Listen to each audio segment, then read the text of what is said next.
Hi friends, welcome to our channel. இன்னைக்கு நாம பார்க்க போறது சூப்பரான ஒரு டின்னர் ரெசிபி தான். வாங்க வீடியோக்குள்ள போலாம். இப்போ நான் எடுத்துக்கிறது வந்து கோதுமை மாவு எடுத்துர்க்கேன். இது வந்து பாக்கெட் மாவு தான். இதுல கொஞ்சமா உப்பு ஆட் பண்ணிக்கலாம். இந்த அளவுக்கு உப்பு ஆட் பண்ணிருக்கேன்.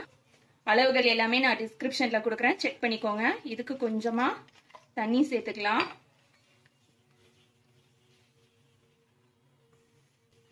பொதுவா பரோட்டானாலே மைதா மாவுல தான் நிறைய பேர் செய்வாங்க. ஹோட்டல்ல எல்லாத்துலயும் கோதுமை மாவுல அவ்வளோ செய்ய மாட்டாங்க. ஆனா ஹெல்த் கான்சியஸ் பாக்குறவங்க மைதா யூஸ் பண்ண மாட்டாங்க. அதுக்கு வந்து கோதுமைல நம்ம சூப்பரா செய்யலாம்.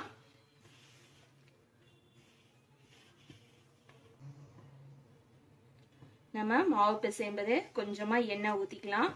எண்ணெய் வந்து சூடெல்லாம் காட்ட தேவையில்லை. எதுக்காக இப்பவே எண்ணெய் சேர்க்கிறோம்னா மாவு சாஃப்டா இருக்கணும், அதுக்காக தான். மாவு ரொம்ப தண்ணியா இருந்தா நல்லா வராது பரோட்டா.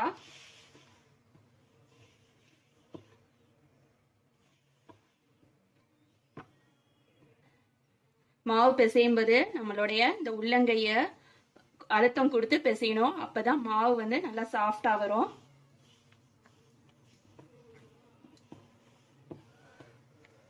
இந்த அளவுக்கு நம்ம அழுத்தம் கொடுக்கணும். நான் பிசைஞ்சிட்டு உங்களுக்கு காட்டுறேன். மாவு இந்த அளவுக்கு பதத்துல பிசைஞ்சிருக்கணும். நமக்கு கை அழுத்தணும்னா மாவு ஒட்டாது நம்ம விரல்ல. அந்த அளவுக்கு மாவு பிசைஞ்சிருக்கணும். இப்ப இதுக்கு மேல ஒரு கரண்டி அளவுக்கு எண்ணெய் ஊத்திக்கலாம். மாவு பிசைஞ்சதுக்கு அப்புறமா இந்த மாதிரி ஒரு கரண்டி அளவுக்கு எண்ணெய் ஊத்திட்டு எல்லா பக்கமும் ஸ்ப்ரெட் பண்ற மாதிரி நல்லா தேய்ச்சிக்கலாம்.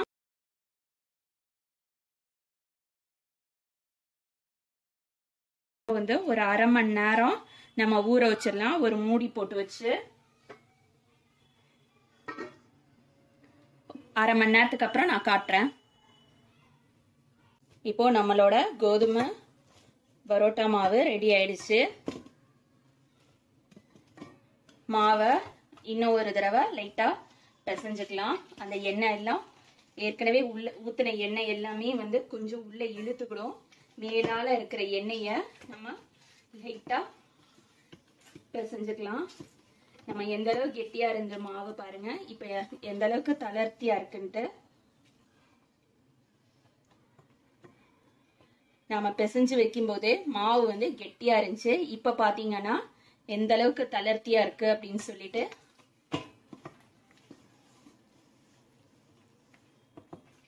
இப்போ இதுல நாம உருண்டை போட்டுக்கலாம்.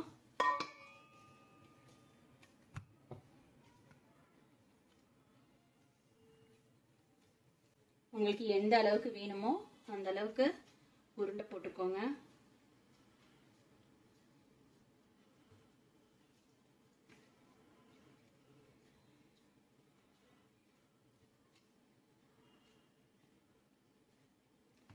இதே மாதிரி நான் எல்லாம் உருண்டை போட்டுட்டு காட்டுறேன். இப்ப மாவு வந்து உருண்டை போட்டாச்சு. இப்போ ஒரு இதை எடுத்து நாம சப்பாத்தி தேய்க்கிற மாதிரி நல்லா அழுத்தம் கொடுத்து தேய்ச்சிக்கலாம்.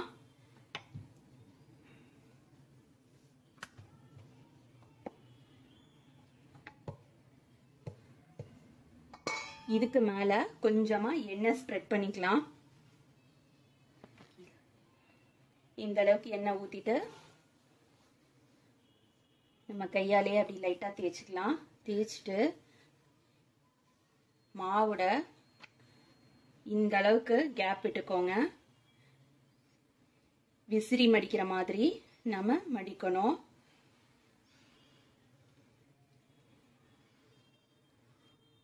நாம ஏற்கனவே இந்த இடத்துல விட்டது இப்ப பாத்தீங்கன்னா இங்க இருக்கும். இதை திரும்ப இப்படி மடிக்கணும்.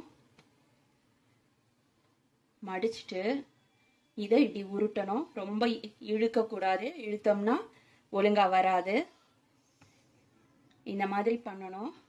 இன்னொன்னு நான் பண்ணி காட்டுறேன். இப்போ திரும்ப அதே மாதிரி புடவை மடிக்கிற மாதிரி மடிச்சுக்கலாம்.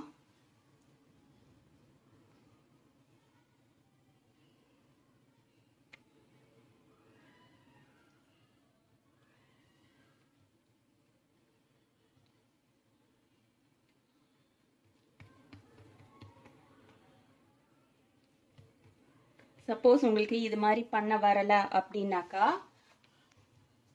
நான் இன்னொரு மெத்தட் சொல்லித்தரேன், அது மாதிரி பண்ணுங்க.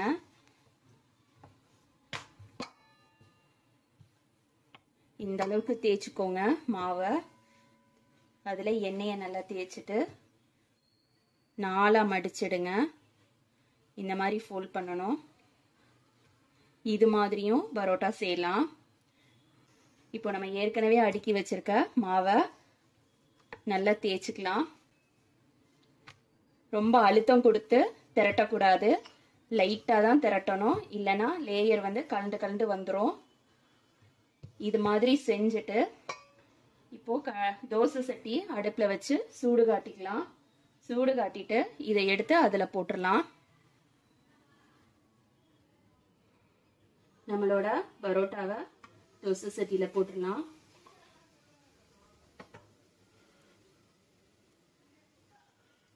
அடுப்பு வந்து மீடியம் ஃப்ளேமில் வச்சுக்கோங்க.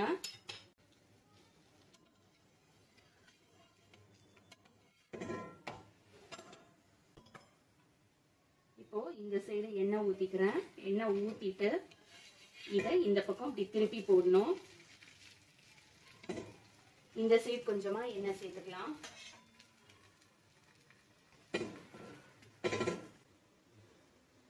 இப்போ நம்மளோட கோதுமை பரோட்டா ஒரு சைடு பொரிஞ்சிருக்கும். இப்போ அதை நம்ம திருப்பி போட்டுக்கலாம்.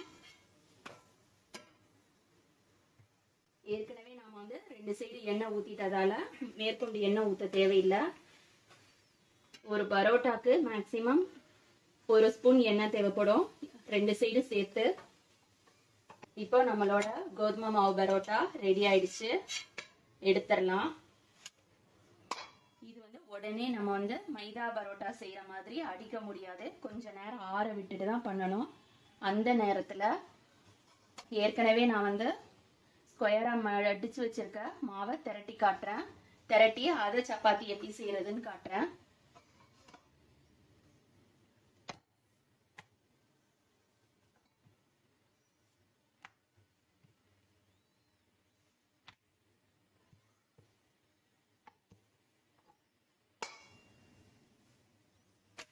இப்போ இதையும் தோசை சட்டியில போட்டுலாம்.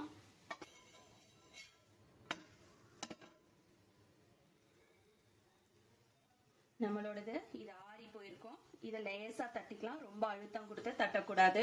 ஏன்னா இது ஃபுல் அண்ட் ஃபுல் கோதுமை மாவுங்கிறதுனால பிஞ்சுக்கிட்டு வந்துடும்.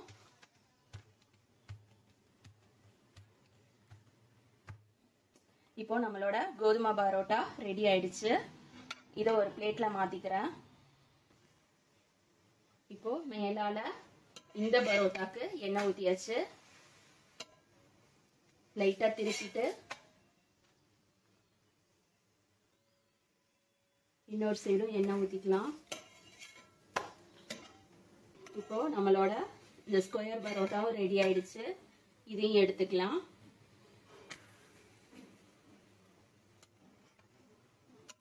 இதுவும் உடனே நம்ம அடிக்க முடியாது, அடிச்சோம்னா பிஞ்சுக்கிடும். இது நல்லா சாஃப்டா இருக்கும். இது கொஞ்சம் நேரம் ஆகட்டும், அதுக்கப்புறம் நான் அடிச்சுட்டு காட்டுறேன்.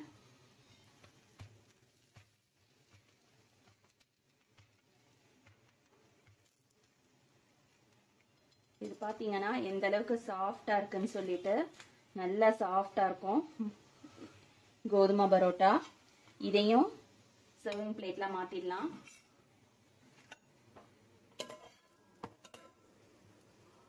இப்போ நம்மளோட கோதுமை பரோட்டா ரெடி ஆயிடுச்சு.